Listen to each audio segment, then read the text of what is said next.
In today's video, I'm going to teach you how to group rows in Smartsheet. Grouping rows is really helpful when you're working with a lot of information and want to keep related items organized under a single heading. Instead of scrolling through a long list of disconnected rows, you can visually nest related tasks or items together, making your sheet easier to read and manage. To start, open your Smartsheet in Grid View where you can see all of your rows and columns. Look for the row that you want to turn into a child or a sub-row under a main heading. This could be a task that belongs under a phase, a sub-item under a category, or anything else you want to visually group. Move your mouse to the far left side of that row, where the row number is displayed. Click once on the row number to highlight the entire row.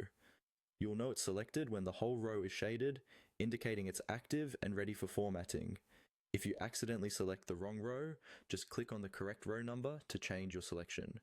Before you indent, make sure the row you want this one grouped under is placed directly above it. Smartsheet uses hierarchy based on row order, so the parent row needs to be on top, and the row you're about to indent will sit underneath it as a child row. If needed, you can click and drag the row number to move the row into the right position first.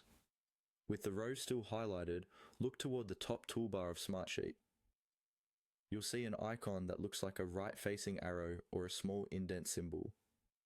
This is the indent icon.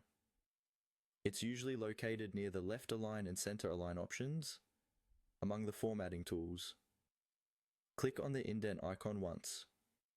As soon as you do, you'll see that the selected row shifts slightly to the right. That visual shift means the row has now been indented and grouped under the row above it, creating a parent-child relationship. The row above becomes the parent and the indented row becomes the child. You can repeat this process for additional rows to build out a full hierarchy under the same parent row.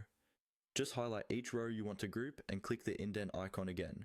And that's all there is to it. By highlighting a row and using the indent button, you can quickly group rows in Smartsheet and keep your data clean, structured, and easy to navigate.